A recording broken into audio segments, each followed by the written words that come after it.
अस्सलाम वालेकुम। आज आप लोगों के लिए लेकर आए हैं एक सबक आमोज कहानी।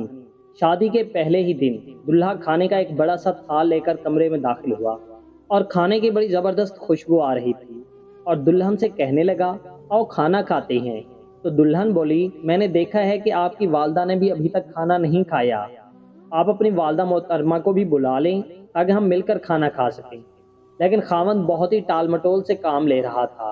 वो शायद बुलाना ही नहीं चाह रहा था। इसलिए बीवी ने जब इसका माँ के साथ ये रवैया देखा तो उसने एकदम से तलाक का मुतालबा कर दिया। बज़ाहिर तो कोई बड़ी बात नहीं थी जो तलाक की वजह बनी, मगर इसके नतायज काफ़ी साल गुजरने के बाद सामने आए।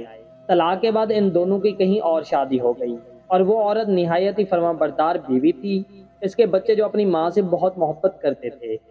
उसने हज करने का इरादा कर लिया और इस मुबारक सफ़र में इसके बेटे भी इसके साथ थे जो अपनी माँ का ख्याल रखते थे। इसके पाँव ज़मीन पर न पड़ने देते थे। सहराई रास्तों की दुश्वारियाँ होते हुए भी सफ़र अच्छा जा रहा था। रास्ते में उन्होंने देखा कि एक भटका हारा हुआ शख्स था। लिबास फटा पुराना सा, पाँव में जूता नहीं था। गंदे और बुरे हाल में वो कहीं रास्ते में गिरा पड़ा था। माँ ने बेटों से कहा, देखो इसे क्या हुआ है, इसे उठाओ, इसका मुंह हाथ धुलाओ, इसे कुछ खिलाओ। लड़कों ने ऐसा ही किया। जब उस औरत ने इस आदमी का चेहरा देखा तो पहचान गई कि ये तो उसका पहला शौहर था। इस औरत ने उससे पूछा, तुम्हारा ये हाल क्यों कर हुआ?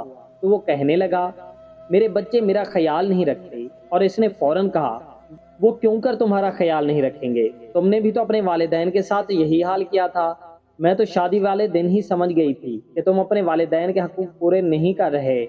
हम ये तो चाहते हैं कि हमारे बच्चे हमारे फरमाबरदार हों, मगर हम अपने वालिदैन के कितने हकूक पूरे करते हैं ये हम भूल जाते हैं।